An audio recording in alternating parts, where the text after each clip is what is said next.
Bapa dalam surga, terima kasih Tuhan atas penyertaan perlindungan-Mu. Kalau kami pada sore hari ini kami dapat berkumpul untuk memuji dan menyembah-Mu, semua karena kasih karunia-Mu dalam kami Tuhan. Terima kasih Tuhan. Dan sebentar kami akan mendengarkan juga sebagian dari firman-Mu. Urapi hamba-Mu ini Tuhan dengan firman yang hanya daripada-Mu saja Tuhan. Dan berilah hati kami bagi tanah yang gembur untuk kami dapat menyerap firman-Mu, dan biarlah firman-Mu dapat terus bertumbuh dalam kehidupan kami, dalam hati kami. Terima kasih Tuhan. Dalam nama Tuhan Yesus kami berdoa dan mengucap syukur. Amin.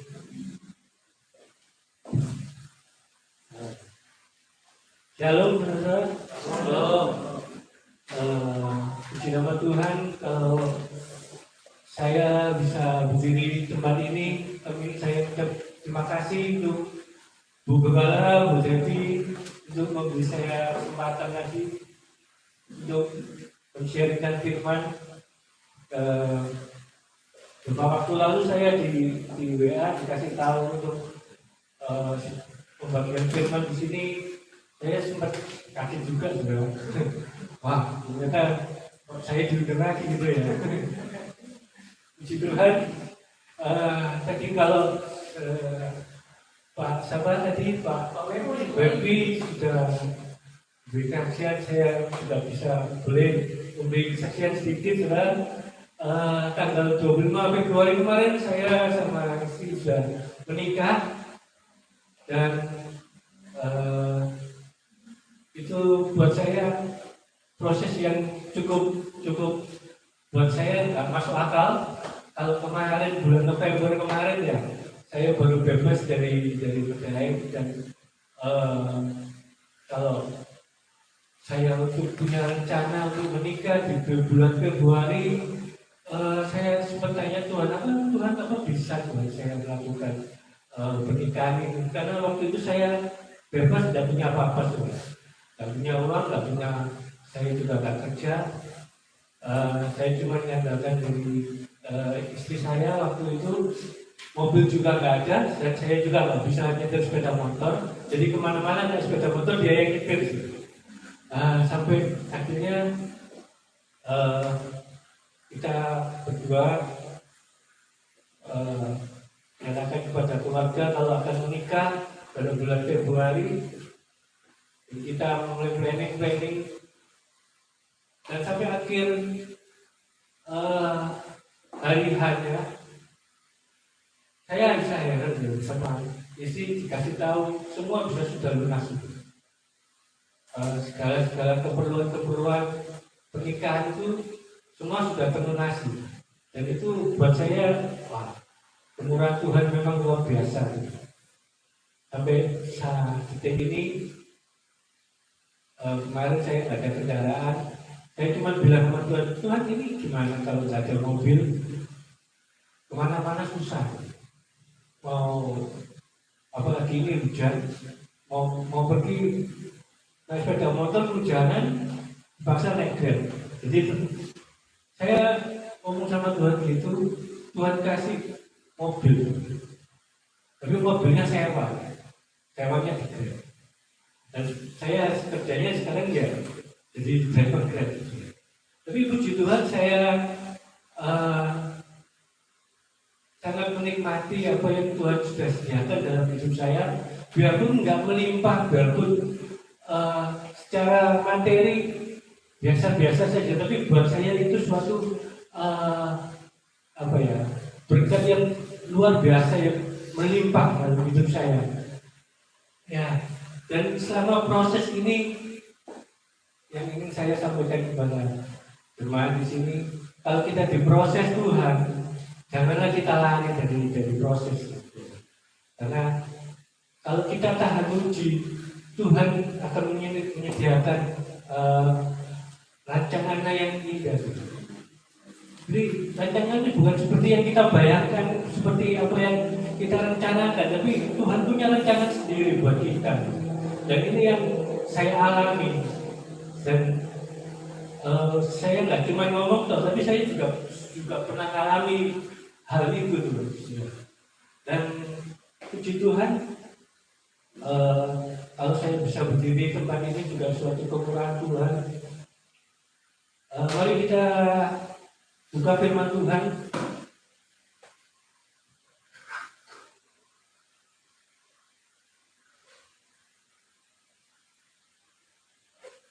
Kemarin saya diminta tentang pengorbanan Tuhan. Jadi saya ingin bacakan di Keluaran 12 ayat 13. Dan darah itu menjadi tanda bagimu pada rumah-rumah di mana kamu tinggal. Apabila aku melihat darah itu, maka aku akan lewat daripadamu. Jadi tidak akan ada tulah kemusnahan di tengah-tengahmu apabila aku menghukum tanah Israel. Tanah Mesir. Hari ini akan menjadi hari peringatan bagimu. Kamu harus merayakannya sebagai hari raya bagi Tuhan turun-temurun. Kamu harus merayakannya sebagai ketetapan untuk selama-lamanya. Ayat ini bercerita tentang bangsa Israel, bagaimana Musa dipanggil Tuhan untuk mengeluarkan bangsa Israel dari tanah Mesir. Dan kalau kita melihat bagaimana film The Ten Commandments, bagaimana bangsa Mesir itu begitu kukuh untuk Firaun itu untuk tidak mengeluarkan bangsa Israel. Dan Tuhan memberi tulah, dan tulah yang terakhir ini yang sangat memukul bangsa Mesir, yaitu dengan kemusnahannya anak dari bangsa Mesir. Dan sebagai tanda supaya bangsa Israel juga tidak terkena tulah, itu adalah dengan darah. Dan ini yang ingin Musa, Tuhan yang panggil Musa untuk sebagai tanda perjanjian antara Tuhan dengan bangsa Israel. Bagaimana bangsa Israel itu keluar dari tanah Mesir untuk dengan suatu pengorbanan dengan cara.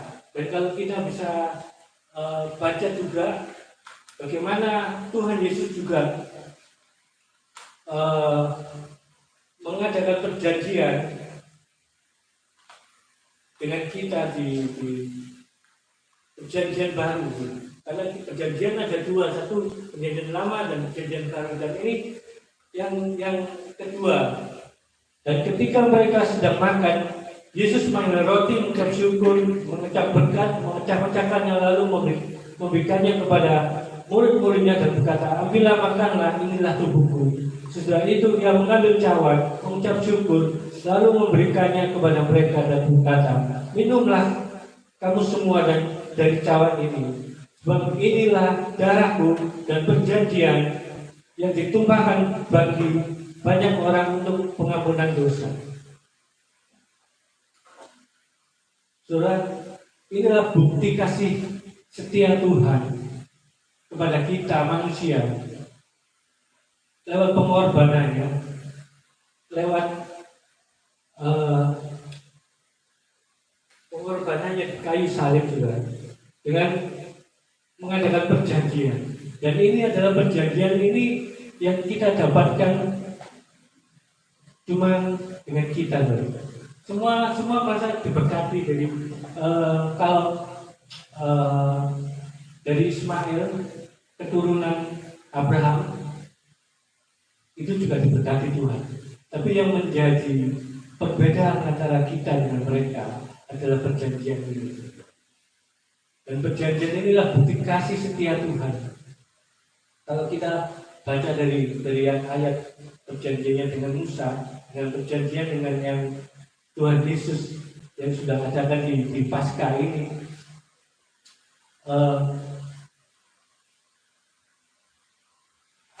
Alkitab ini seperti kayak semua sudah dirancangkan dari awal Adam jatuh dalam dosa sampai kepada wahyu, sampai kepada pengorbanan Tuhan di kayu salib. Semua ini seperti bukan kebetulan sudah ditulis, bukan kebetulan ada. Semua ini sudah dirancangkan satu demi satu sampai pada akhirnya di puncaknya pada waktu Tuhan Yesus telah disalibkan untuk menebus dosa kita. Dan itu suatu kasih bentuk, kasih karunia Tuhan, kasih setia Tuhan. Dan kasih setia Tuhan itu dalam bentuk perjanjian. Dan perjanjian itu antara dua orang tuh. Jadi antara Allah dengan manusia. Dan perjanjian ini yang menyatukan kita. Seperti saya dengan istri saya waktu kemarin menikah, kita mengadakan perjanjian pernikahan. Dan di sini Tuhan menyatakan kasih-Nya dengan menyatakan dengan melakukan perjanjian Allah dengan manusia, supaya antara manusia dengan Allah itu menjadi intimasi, menjadi satu lagi. Dan itu yang dilakukan Tuhan Yesus di kayu salib. Dan waktu Tuhan Yesus di kayu salib itu merobek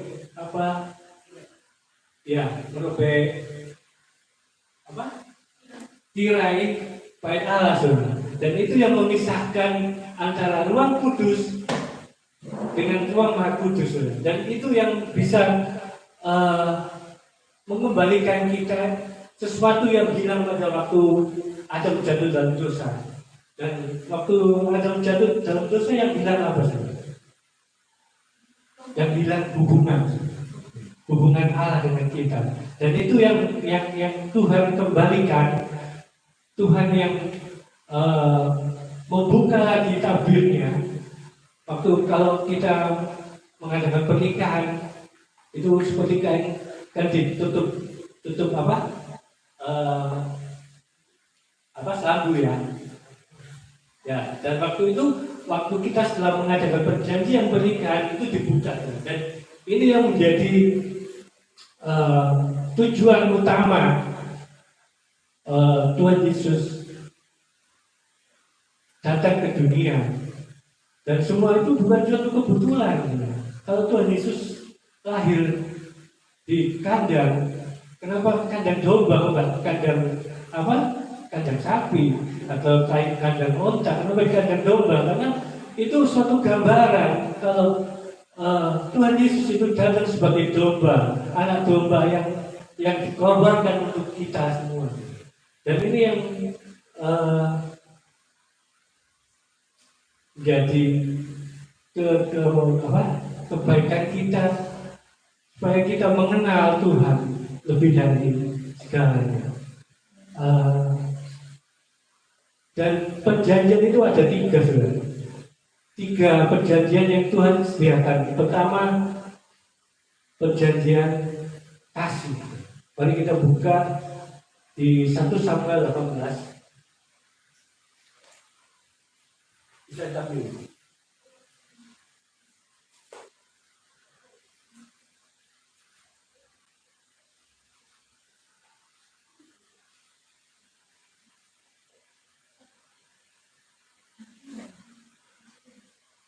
Samuel 18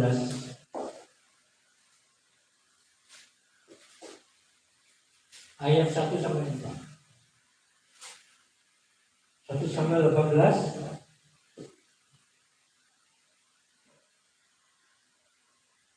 ketika Daud habis berbicara kepada Saul, berpadulah jiwa Yonatan dengan jiwa Daud, dan Yonatan mengasihi dia seperti jiwanya sendiri.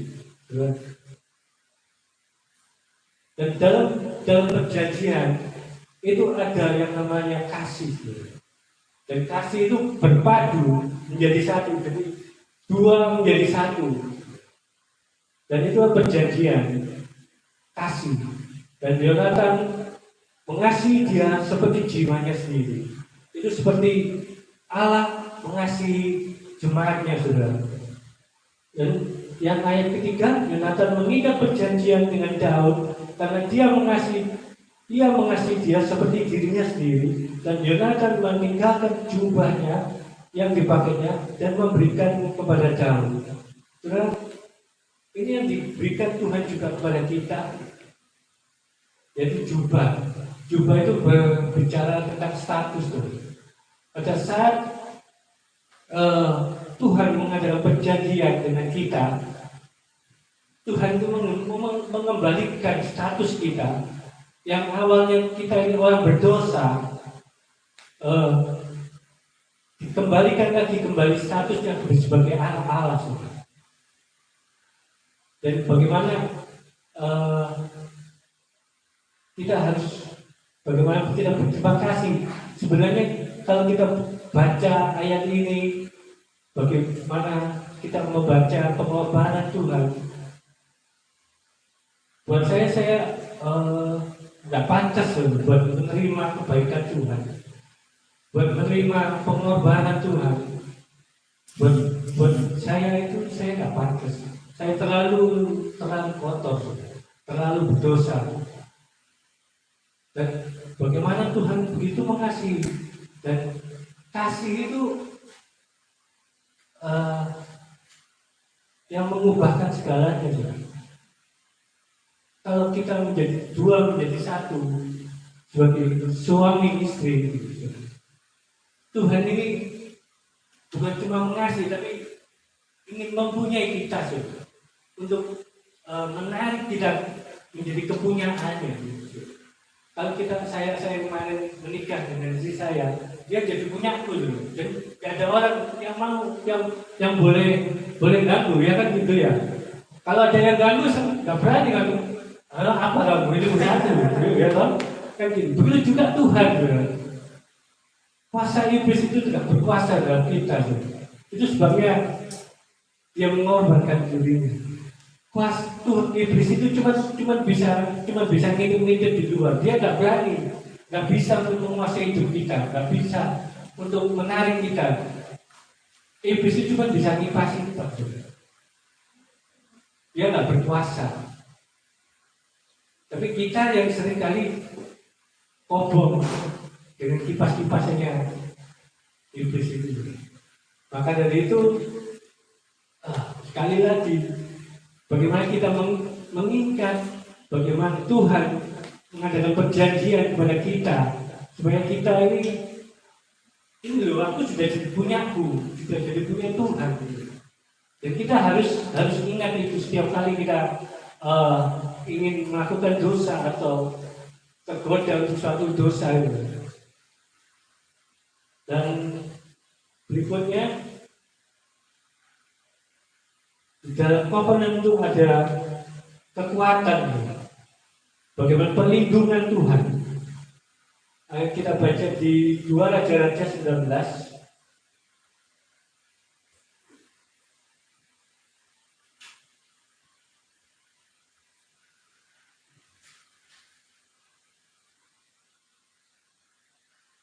2 Raja-Raja 19 ayat 34. Dan aku akan memagari kota ini untuk menyelamatkannya oleh karena aku dan oleh karena Daud hambaku. Waktu saya baca ini saya sempat kaget. Bagaimana kalau kita dijaga oleh karena Tuhan, itu memang Tuhan berkuasa. Tapi berikutnya, dan oleh karena Daud. Karena Daud, jadi ini cerita tentang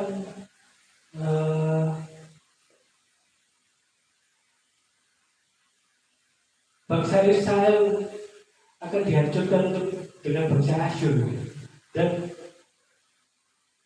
Daud dan Allah itu pernah mengikat suatu janji dengan Daud, dan itu akan diingat Tuhan selama-lamanya. Sampai keturunan-keturunannya itu Tuhan tetap pegang janjinya. Makanya di sini Tuhan selalu memagari, melindungi bangsa Israel. Biarpun bangsa Israel tidak setia, tapi karena Tuhan tidak bisa untuk mengingkari untuk janjinya kepada Daud. Dan ini yang dilakukan Tuhan lewat perjanjiannya. Kalau kita ingat itu juga, kita juga merasa dilindungi, bukan karena kehebat kita tuh, bukan karena kebaikan kita tuh. Kita tidak dapat menyelamatkan diri kita sendiri kalau bukan karena Tuhan tuh. Dengan kebaikan apapun kita tidak bisa. Oleh sebab itu kita harus menghargai apa yang namanya menjadi perjanjian kita dengan Tuhan. Dan yang ketiga, perjanjian dalam berkat. Di Kejadian 25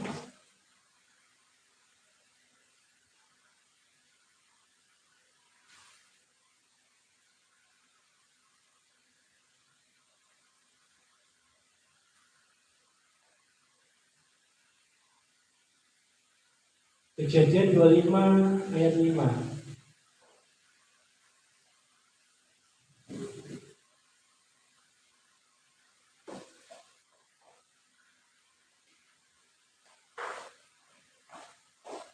Dan Abraham memberikan segala harta miliknya kepada Ishak, tetapi kepada anaknya yang diperolehnya dari kulit tubuhnya, ia memberikan pemberian, kemudian ia menyuruhnya mereka masih pada waktu ia hidup meninggalkan Ishak anaknya dan pergi ke sebelah timur ke tanah timur. Saudara, dan ini adalah berkat yang diberikan Abraham kepada Ishak, saudara. Ishak ini anaknya dan sebagai anak perjanjian antara Abraham dengan Tuhan. Beda dengan Ismail juga diberkati. Kalau kita baca di sebelumnya, Tuhan juga memberkati dari Ismail, tapi yang menjadi perbedaan di sini bagaimana Ishak yang menjadi perjanjian antara Allah dengan Abraham sampai anak cucunya, sampai sebanyak pasir di laut dan bintang di langit.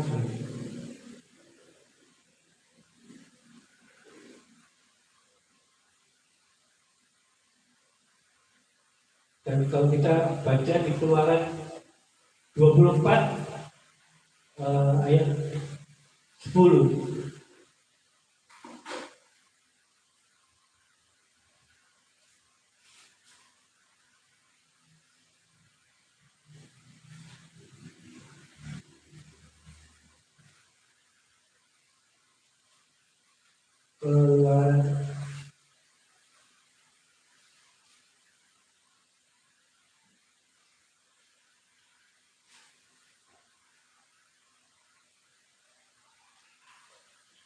Lalu mereka melihat Allah Israel, kakinya berjejak kepada sesuatu yang buatannya seperti lantai dan batu nilam, dan yang terangnya seperti langit yang cerah.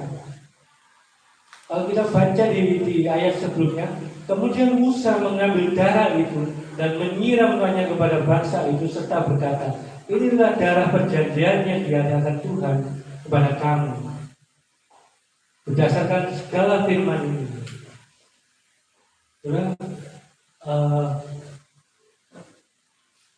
perjanjian darah dengan darah dari Allah, memakai darah ini Tuhan, memakai darah itu sebagai simbol penebusan. Tanpa penebusan kita nggak bisa yang lain kita bertemu dengan Tuhan. Di sini dikatakan di ayat berikutnya, Israel melihat Allah, dari yang tidak bisa melihat menjadi nyata kalau Allah itu memang ada. Dan ini yang bisa mengembalikan kita, hubungan kita dengan Tuhan. Dari situ kita bisa melakukan intimasi dengan Tuhan, menjadi satu dengan Allah, untuk mengembalikan posisi kita yang telah rusak dengan dosa kita juga. Dan ini menjadi ayat-ayat terakhir juga, bagaimana Tuhan dengan kasih-Nya membuktikan pada kita, saudara. Jangan kita berpikir tentang kuasanya, tapi yang terutama yang menjadi landasan dalam kehidupan Kristen kita itu bagaimana kita tentang kasih setia Tuhan dalam hidup kita. Karena tanpa kasih kita nggak mengerti pengorbanan. Kasih itu bisa membuat kita menjadi martir. Kalau orang martir nggak takut untuk mati untuk Tuhan. Karena dia mengalami yang mengerti dengan betul apa yang namanya kasih yang Tuhan berikan dalam hidupnya. Seperti Stefanus, dia berani mati biarpun Tuhan nggak menolong, seakan-akan kita tidak ditolong oleh Tuhan. Tapi kita yakin kalau dengan ini Tuhan punya rancangan yang indah, saudara. Dan pada saat itu Stefanus melihat yang namanya langit terbelah dan dia melihat surga, Tuhan turun menjemput dia, saudara.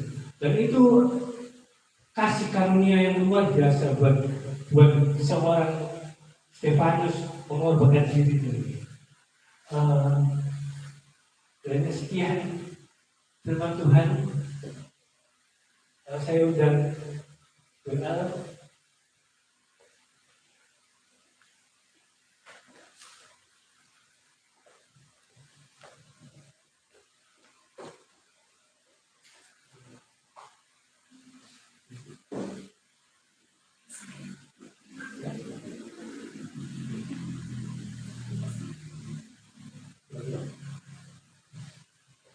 Mari kita masuk dalam doa.